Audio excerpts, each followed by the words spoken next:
Fundación Persea presenta a El Aguacast, la extensión sonora de Revista Persea, cultura científica para América Latina.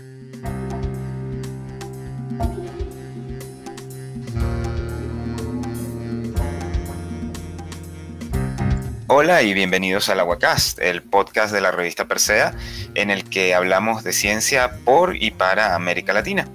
Yo soy Jesús Pineda y como siempre me acompaña Víctor Hernández. ¿Qué tal, Víctor? ¿Cómo estás? Hola, ¿qué tal, Jesús? Bien, muy contento de estar grabando de nuevo para el Aguacast. Y esta vez estamos presentando a una colega a quien llamamos hasta Colombia. Ella es Alejandra Viviescas. Ella estudió su licenciatura y su maestría en la Universidad Nacional de Colombia, en Bogotá, y después fue a hacerse su doctorado en Brasil, en la Universidad del Estado Paulista. Estudió sobre todo enfermedades tropicales y en particular la leishmaniasis, y ahora se dedica a la comunicación de la ciencia. Y bueno, nos interesa platicar con ella, puesto que su tema en particular de estudio nos parece muy importante ubicarlo en el contexto de su país. Bueno, ya platicaremos con ella. Alejandra Viviescas, un gusto tenerte con nosotros acá. Hola Jesús y Víctor, muchísimas gracias por la invitación. Es un gusto estar aquí con ustedes. Bueno, Alejandra, queríamos empezar con que nos contases un poco a qué te dedicas en estos momentos y tú contribuiste con nosotros en la revista Persea contándonos acerca de cómo las enfermedades tropicales y en particular la leishmaniasis están siendo atacadas, cómo están siendo atacadas en el contexto de los acuerdos de paz que recientemente el gobierno colombiano inició con las FARC. Entonces, ¿qué nos puedes contar al respecto de a qué te dedicas en este momento y de lo que nos contaste en el artículo con el que contribuiste para nosotros en la revista Persea? Ok, bueno, lo primero es, como Víctor mencionó, yo terminé mi doctorado ahorita a mitad de año. Toda mi vida científica hasta el final de mi doctorado yo me enfoqué en enfermedades tropicales, principalmente en la leishmaniasis, y ahora estos últimos meses desde que terminé mi doctorado hice un poco un cambio de carrera y me estoy dedicando de lleno a la comunicación científica. Estoy trabajando con edición de artículos científicos. Básicamente lo que hago es corrección de estilo para autores cuya lengua no es la inglesa, como su inglés no es muy bueno, entonces les ayudo a preparar el artículo para aumentar sus probabilidades de publicación. Y también trabajo como escritora científica para un portal de noticias que trabaja con enfermedades raras y enfermedades crónicas, básicamente haciendo una traducción científica. Cojo los artículos científicos que son publicados sobre estas enfermedades o los ensayos clínicos que son información muy densa y los vuelvo pequeños textos más accesibles para que los pacientes puedan estar informados sobre su enfermedad.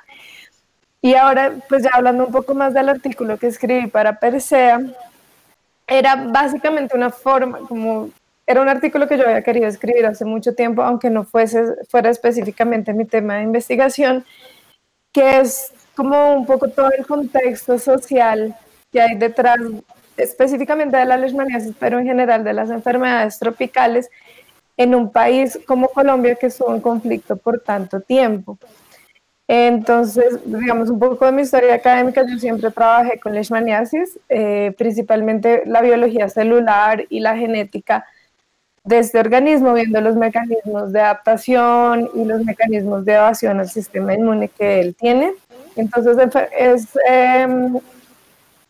investigación muy básica, pero siempre me interesó a nivel social, porque como yo empiezo hablando en el artículo, la primera vez que yo escuché hablar sobre leishmaniasis fue en el marco del conflicto armado. O sea, la guerrilla secuestró muchas personas aquí en Colombia, algunas duraron secuestradas en la selva más de una década.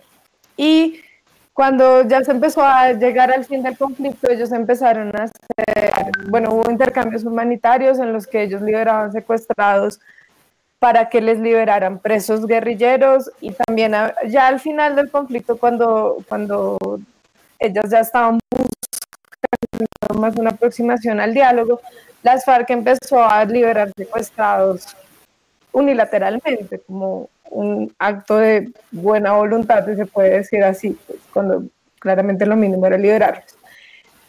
Pero entonces ahí siempre se decía como no, y los secuestrados vienen con malaria, y los secuestrados vienen con leishmaniasis, y siempre hubo como este problema. O sea, yo siempre me acuerdo de que el contexto social de esta enfermedad que yo trabajaba era muy en el marco del conflicto armado, digamos, dentro de mi investigación. A veces yo quería, por ejemplo, tratar con alguna de las drogas mi cultivo y era súper difícil porque era un arma de guerra, como a los guerrilleros les daban leishmaniasis, las drogas para tratar esta enfermedad eran a veces controladas por el ejército aquí en Colombia. Entonces siempre tuvo como ese trasfondo que pues para mí siempre fue muy importante y muy interesante y siempre me mantuvo estudiando leishmaniasis porque era una cosa que se relacionaba con la problemática social de mi país. Y pues cuando yo conocí Persea y decidí que quería escribir un artículo para ustedes, como que fuera relevante para la ciencia que usted está haciendo en Latinoamérica, dije, voy a escribir este artículo sobre cómo se relaciona la leishmaniasis y el conflicto armado y el proceso de paz. Y bueno, me puse a buscar artículos que había y encontré a Juan David Ramírez, que pues es el profesor a quien yo entrevisté para hacer este artículo para Persea. Juan David Ramírez es profesor de la Universidad del Rosario aquí en Bogotá y él realmente ha hecho un trabajo muy interesante como de ver qué pasa con la leishmaniasis en la población militar, qué pasa con la leishmaniasis en la población que está expuesta, qué pasa con los patrones de migración de la leishmaniasis, con toda esta parte de los desplazamientos forzados que se hicieron por culpa del conflicto armado directamente. Y bueno, hablando con él, más o menos me hice una idea de cómo era toda la leishmaniasis en el contexto de Colombia y pues escribí este artículo en el que un poco hablo de cómo el conflicto armado afectó los patrones de distribución de la leishmaniasis, cómo la leishmaniasis se volvió un problema mucho más grande de lo que debería ser, justamente porque no se podía ir a zonas endémicas, porque los desplazamientos forzados hicieron que una gran cantidad de especies que antes estaban en zonas muy reducidas se dispersaran por todo el territorio, como también se volvió un problema de salud pública en la población militar y guerrillera y también con los secuestrados. Y finalmente, como desde que se firmó el acuerdo de paz entre el gobierno y la guerrilla de las FARC, estos datos han empezado a mejorar porque se ha parado el desplazamiento forzoso, entonces ya no hay tanta dispersión de diferentes especies, no hay tanta recombinación genética entre las especies, como pues la población militar ya no se está infectando. Entonces, pues esas son cosas muy positivas, pero también quise hablar de cómo esta es una enfermedad que es invisible para el gobierno y pues esta es una realidad de todas, pues las enfermedades tropicales se llaman enfermedades tropicales descuidadas y así las llama la Organización Mundial de la Salud, porque en general falta interés. O sea, estas son enfermedades que tienen un trasfondo social muy amplio y hay falta de interés de los diferentes actores como para tratarlas bien. Entonces yo también hablaba de este tema en el artículo, de cómo algunos investigadores, entre ellos pues, Juan David Ramírez, le dijeron al gobierno, bueno, muy bonito el proceso de paz, muy de todo, pero ustedes tienen que tener en cuenta que esta población va a venir probablemente infectada, la población guerrillera va a estar probablemente infectada con enfermedades tropicales, esto puede volverse como una epidemia, puede haber brotes. ¿Qué va a pasar? Estas enfermedades a veces se manifiestan después de algunos años. ¿Qué va a pasar con eso? Se necesita un plan de contingencia y pues básicamente el gobierno colombiano dijo que no, que este no era un tema como... Ay, se me fue la palabra. Como esencial, digamos, fundamental. Sí, Sí, no importante, prioritario. Prioritario, ajá, exactamente. No era un tema prioritario y al fin no hicieron el tal plan de contingencia. Y pues ya veremos a medida que los guerrilleros se inserten a la vida civil qué pasará con eso. Entonces, básicamente esto es para responder la pregunta de Jesús. Ajá. Alejandra, ¿nos podrías platicar un poco más acerca de la leishmaniasis? Es decir, particularmente como enfermedad tropical, ¿qué es? ¿Cómo se contagia? ¿Y por qué es tan importante ubicarla dentro de un contexto social particular? Sí, claro. Entonces, la leishmaniasis es una enfermedad que es transmitida por la picadura de un mosquito y es causada por un parásito, por parásitos del género Leishmania. Y entonces, bueno, no se infecta al ser picado, tiene 3 manifestaciones. La primera, la menos grave y la más común, se llama leishmaniasis cutánea. Y básicamente son la formación de úlceras en la piel que, dependiendo del paciente, pueden o no sanar espontáneamente. La segunda forma de la leishmaniasis se llama leishmaniasis mucocutánea, en la que el parásito afecta ya no la piel como tal, sino las mucosas, como las orejas, la nariz, la garganta. Y esta es una enfermedad un poco más grave, es más difícil de tratar y además es desfigurante. Muchas personas pierden completamente el cartílago de la nariz por causa de esta enfermedad. Y la tercera es la menos común y por lo menos en Colombia es casi inexistente, pero es la más grave. Es la leishmaniasis visceral, en la que los parásitos se alojan en el hígado del hospedero y causan una falla sistémica. Y pues esta, si no es tratada, puede llevar a la muerte. Entonces, ¿qué pasa con la leishmaniasis, digamos, en todo? ¿Por qué es tan importante entenderla en un contexto social, especialmente en los países tropicales? La leishmaniasis al principio, o sea, inicialmente no afecta a humanos. Nosotros somos lo que se llama un hospedero accidental, que básicamente nos terminó pasando por contacto con otros mamíferos que eran los hospederos originales del parásito, como roedores o perros. Los casos de leishmaniasis en perros son bastante preocupantes en algunos países. Entonces, estos mamíferos sirven como reservorios y desde ahí se pasa a los humanos o no. Entonces son todos estos niveles que hay que entender para entender la enfermedad. Las diferentes especies de parásitos que causan diferentes formas de leishmaniasis, las diferentes especies de mosquitos que pueden dispersar los parásitos, los diferentes reservorios mamíferos que pueden actuar como, pues, que están ahí y mantienen la enfermedad latente, y finalmente ya los casos en humanos. Entonces, tiene todos estos niveles de complejidad.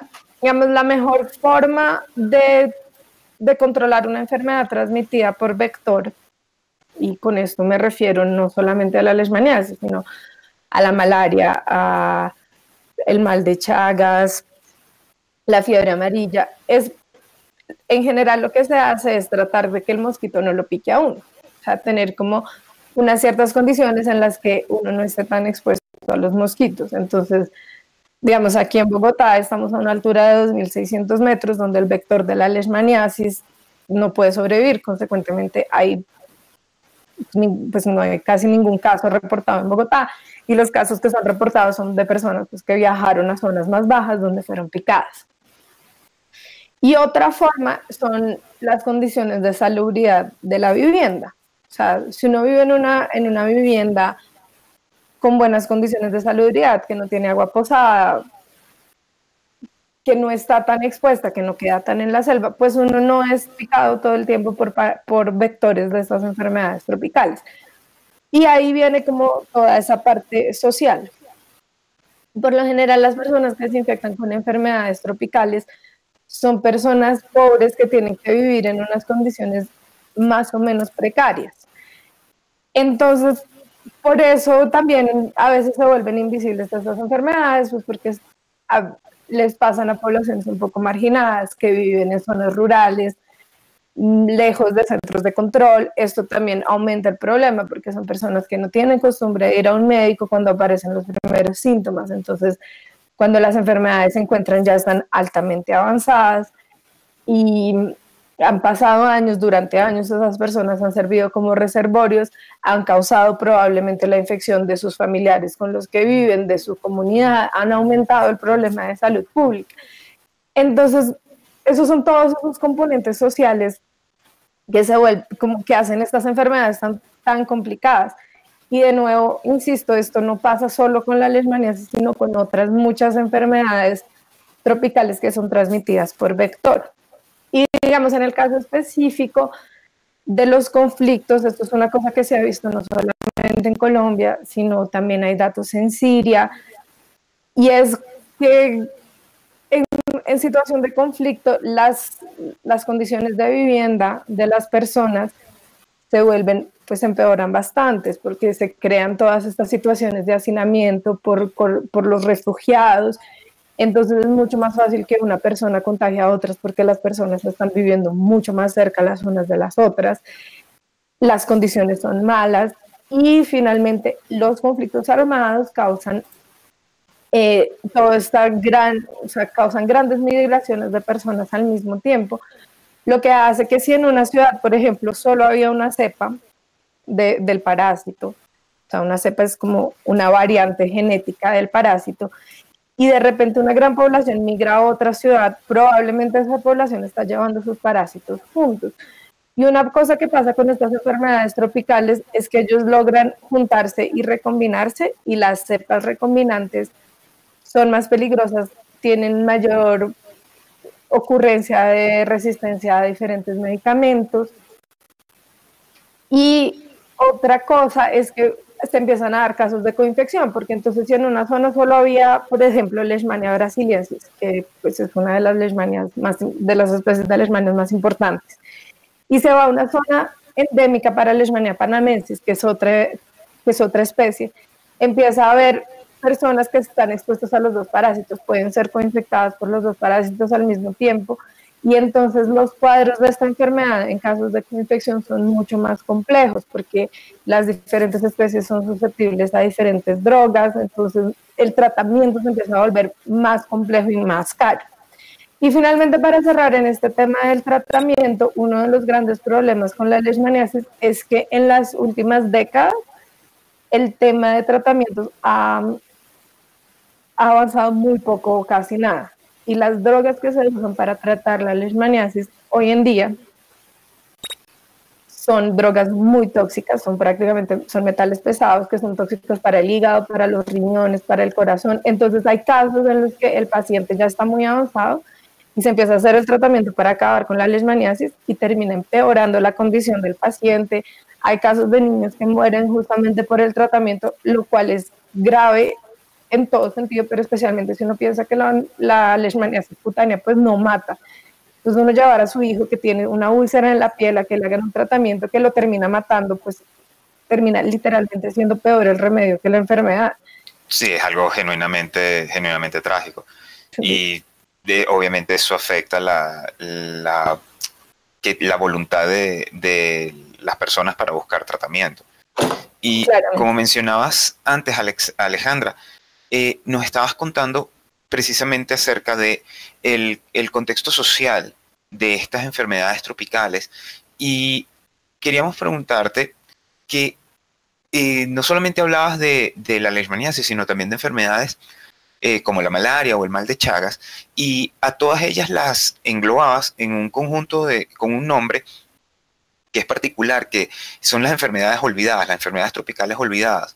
Y quería preguntarte, precisamente, ¿a qué crees tú que podría deberse el hecho de que sean, como lo mencionas, enfermedades olvidadas, precisamente considerando el impacto que tienen esas enfermedades, primero en América Latina y además en zonas de África y del sureste asiático, que son zonas donde hay una cantidad enorme de personas que sufren de este tipo de enfermedades y que, como tú mencionabas, en el contexto del conflicto armado colombiano, no eran consideradas prioritarias en el proceso de paz y en líneas generales, salvo por contados movimientos como aquellos que lidera la Fundación Gates acerca de la malaria y la investigación que se hace actualmente con la modificación genética de ciertas especies de mosquitos, no se ve mucho más investigación, mucho más interés de los entes públicos, como tú mencionabas, para atacar los problemas fundamentales que nos ponen en contacto, como mencionabas, con la enfermedad, con enfermedades como la leishmaniasis o Chagas, que como mencionas atacan a muchísimas personas de bajos recursos, que lamentablemente también es una de los problemas de nuestra región, la desigualdad socioeconómica. Entonces quería saber tu opinión, en tu experiencia, con lo que has podido aprender acerca de la enfermedad y de las peculiaridades del conflicto armado y del tratamiento del Estado, de por qué si son enfermedades tan importantes, por lo menos para nuestra región, por qué si son tan importantes, no han recibido la atención tanto en la profilaxis necesaria para evitar el contagio, en la divulgación del tratamiento, que de hecho mencionabas que incluso la vacuna y los tratamientos eran tratados como armas en la guerra, y finalmente, porque hay tan poca atención para promover la investigación en busca de curas o tratamientos alternativos que, como mencionabas justo ahorita, son tratamientos que pueden generar una alta toxicidad e incluso la muerte, y que, de nuevo, eso desincentiva a la gente para buscar tratamiento incluso cuando la enfermedad es algo bastante grave. Entonces, ¿qué podías contarnos al respecto?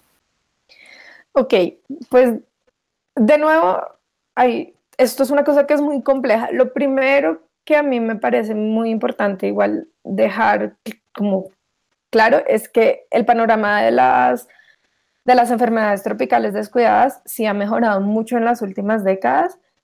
En la última década, la verdad, el año pasado se cumplieron 10 años desde que la Organización Mundial de la Salud acuñó el término enfermedades tropicales descuidadas e hizo como este compromiso mundial de decir estas enfermedades existen y las hemos invisibilizado por siempre y tenemos que cambiar esto.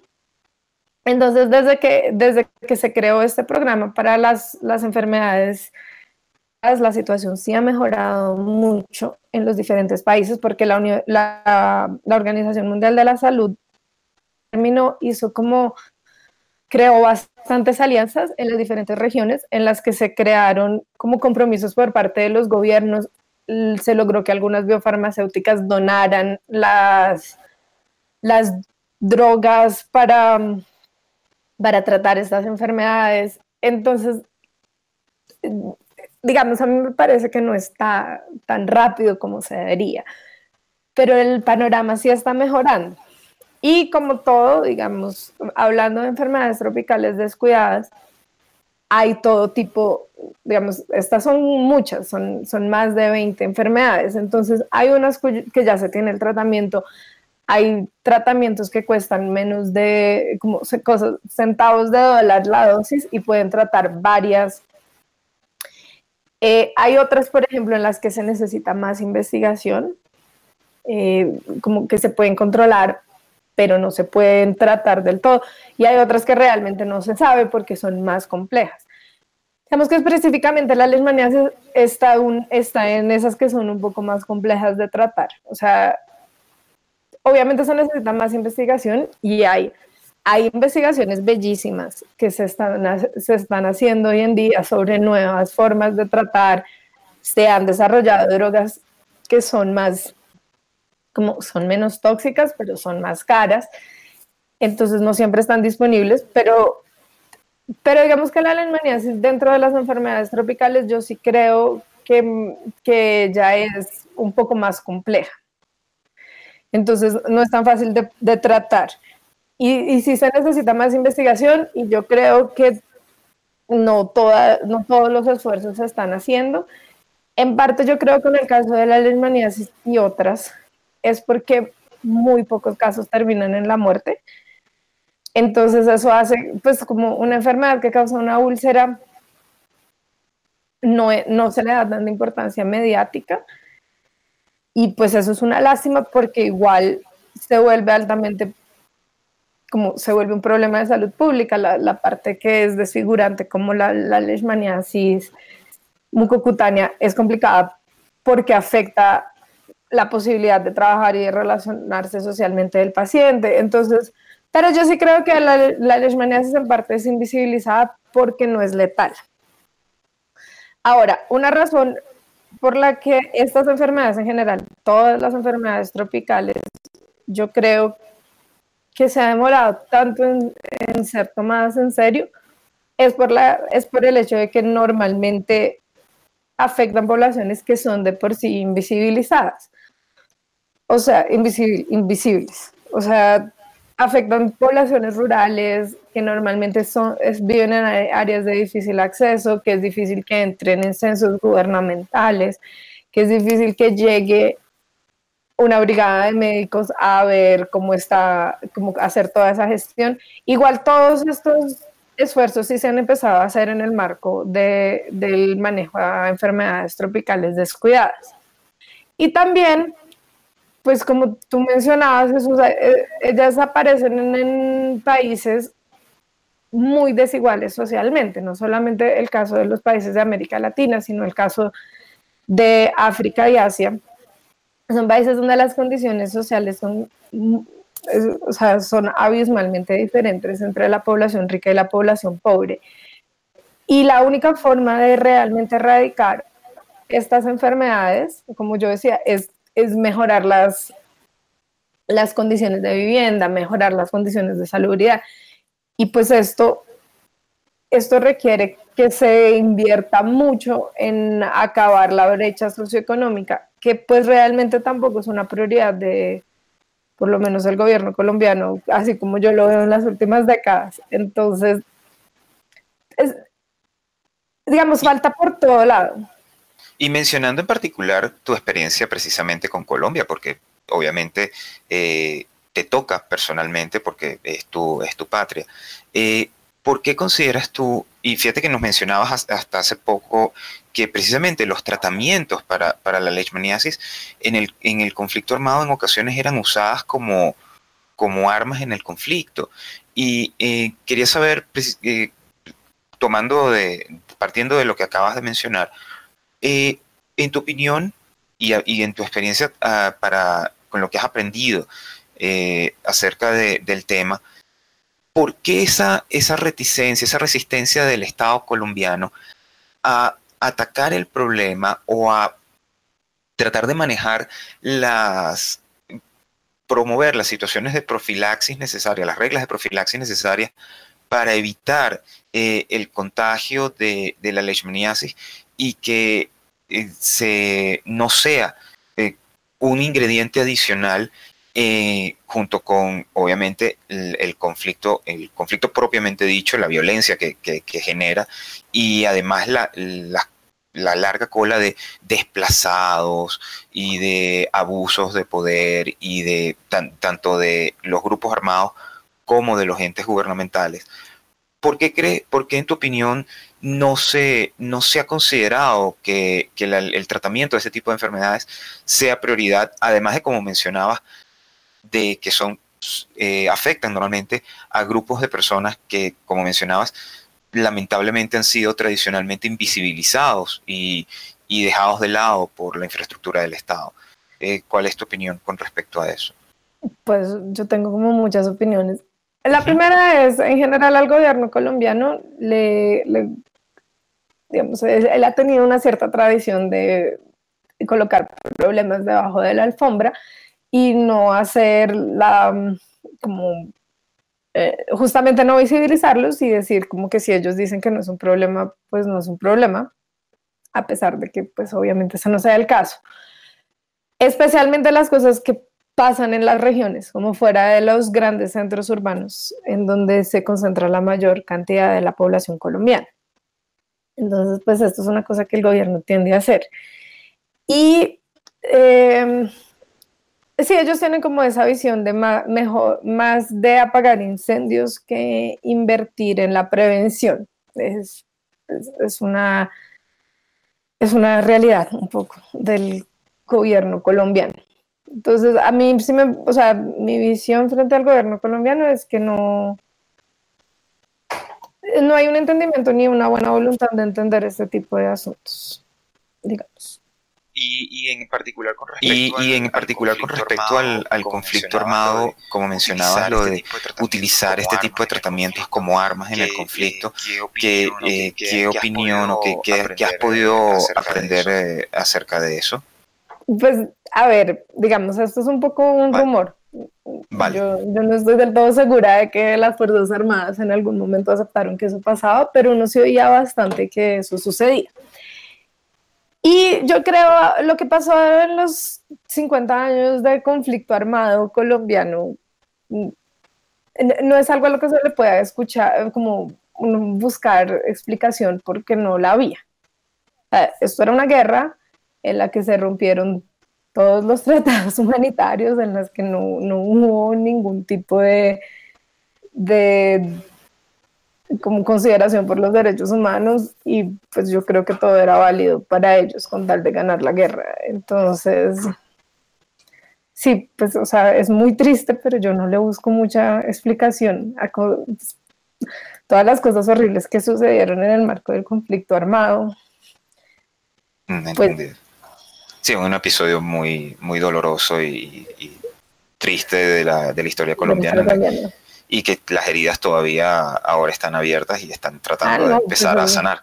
Es que el proceso, o sea, el proceso está firmado, pero para que la paz sea una realidad, o sea, eso solo está comenzando. Se necesitan décadas como de transición, pues que duramos 5 décadas en guerra, ¿no?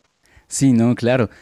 Es un proceso difícil, pero Alejandra, nos interesa también, bueno, pues hablar de la ciencia en ese contexto. Porque, vaya, la práctica de la ciencia sabemos que implica que se necesitan varias circunstancias para que una comunidad científica pueda florecer, pueda producir, pueda ir creciendo poco a poco. Y la verdad es que en muchos de nuestros países, aquí en Latinoamérica, a veces esas circunstancias no se dan o se dan de manera muy pobre. Y sin embargo, los países latinoamericanos tenemos ciencia.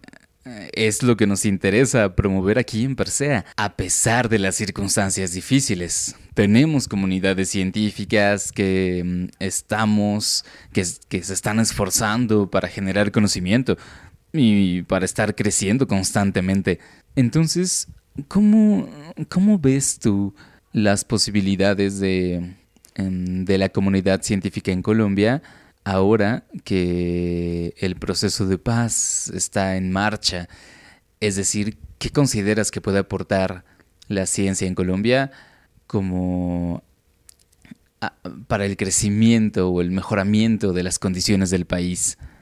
Bueno, pues la comunidad científica en Colombia existe a pesar de muchas circunstancias. La ciencia tampoco es un tema prioritario en muchos sentidos, pero igual hay comunidades científicas, hay grandes investigadores que logran hacer investigación súper bonita con aplicaciones específicas a nuestro país.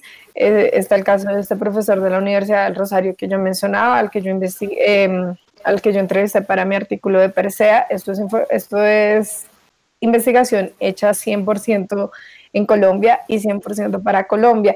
Y como el caso de él, hay muchos otros. Entonces, y sí hay como mucha investigación. Hay investigación en enfermedades tropicales porque afectan específicamente a Colombia.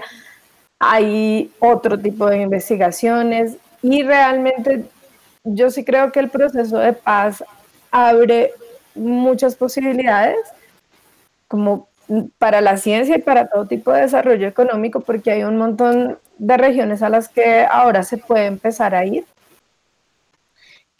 a las que antes no había acceso. Entonces, en términos de ecología, de conocer nuestro patrimonio, hacer muestreos, todo ese tipo de cosas ahora es mucho más fácil desde que está el proceso de paz. está toda esa posibilidad de, bueno, algunos esperábamos, digamos, es un poco difícil decir ahora qué es lo que va a pasar, pero sí se abre un gran abanico de posibilidades si el país ya no va a estar en guerra. Como yo decía, la transición se va a demorar años, pues porque uno no, o sea, eso no es un juego que uno dice, listo, se acaba el juego y ahora pasamos a una cosa completamente diferente. Se necesitan una gran cantidad de procesos, se necesita como volver a crear confianza.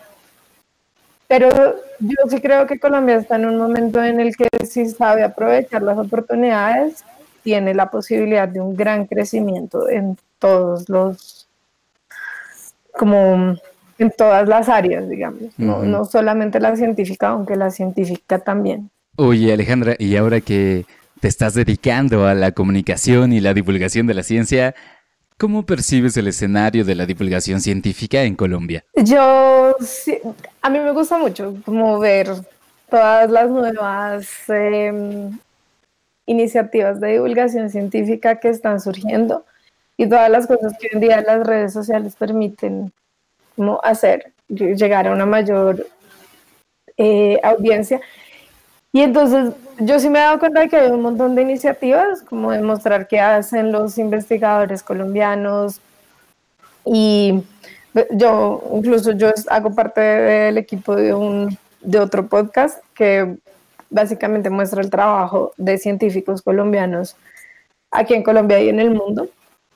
Entonces uno sí ve que hay un montón de iniciativas, como que hay más concientización sobre la importancia de la divulgación científica, y yo no sé si es, creo que es un poco de las dos. Claramente yo me he vuelto más, ahora me interesan más esos temas de divulgación, entonces busco más los diferentes canales, pero también me he dado cuenta de que muchas de estas iniciativas son recientes y están surgiendo cada día más, lo cual pues me llama mucho la atención, porque yo realmente creo que la divulgación científica es casi tan importante o tan importante como la investigación en sí.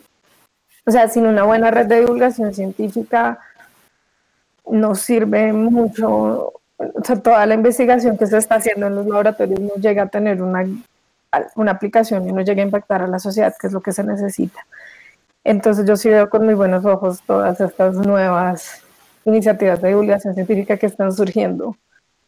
En Colombia, en Brasil también vi muchas, y sobre todo como la divulgación científica como un tema de conversación, y como una parte de la ciencia, porque, digamos, yo viví un poco ese proceso al principio de mi doctorado, uno decir, no, pues voy a hacer toda esta parte de divulgación, especialmente en América Latina, era un poco como, pero ¿por qué pierde el tiempo de su investigación? Y ahora sí hay más una cosa de no, esto es una rama que vale la pena y que es importante y que hace parte, o sea, va de la mano de la investigación.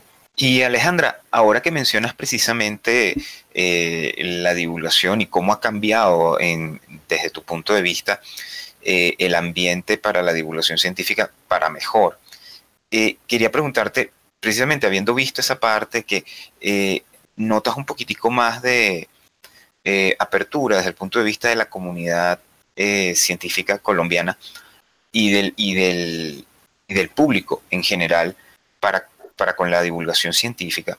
Ahora que tanto los recursos como la atención de los colombianos se deslinda de esta guerra de más de medio siglo, y que ahora, como ocurre tras muchos conflictos armados, una vez que se desmontan y que termina el conflicto, muchos de esos recursos se redirigen, y entonces ocurre lo que se mencionaba tras el fin de la Guerra Fría, que hay un dividendo de paz. En tu opinión y con lo que has podido ver en el ambiente de divulgación científica de Colombia, ¿crees que ahora, tras el inicio del proceso, porque como mencionabas correctamente, no es algo que simplemente se pasó un interruptor y ya se acabó y vamos a otra cosa, pero ¿has notado a lo largo de estos años y desde el inicio del proceso de paz, que la atención de los colombianos, tanto de la comunidad científica como del público en general, la has notado algo más abierta al conocimiento científico, a la investigación y a la divulgación de la ciencia en Colombia? Yo creo que sí. O sea, el interés del público, yo sí he sentido más como una cosa de ahora hay que ver como que viene después de la guerra. Ese dividendo de paz no sé, por ahora no se ha visto. Espero que aparezca dentro de poco. Pero yo sí creo que hay como que hay un interés en hablar de otros temas y sí creo que hay más apertura a temas como la divulgación científica. Entendido, Alejandra, vale. Entonces esperemos que la situación, como ha ocurrido en los últimos meses con las universidades colombianas, que lamentablemente están bastante presionadas de recursos, mejore. Y precisamente, como estábamos mencionando, que vean un poco de este dividendo de paz, que como lamentablemente mencionas, aún todavía queda por ver, pero de nuevo, como decías, el proceso de paz, de los acuerdos y todo esto está apenas empezando, ¿no?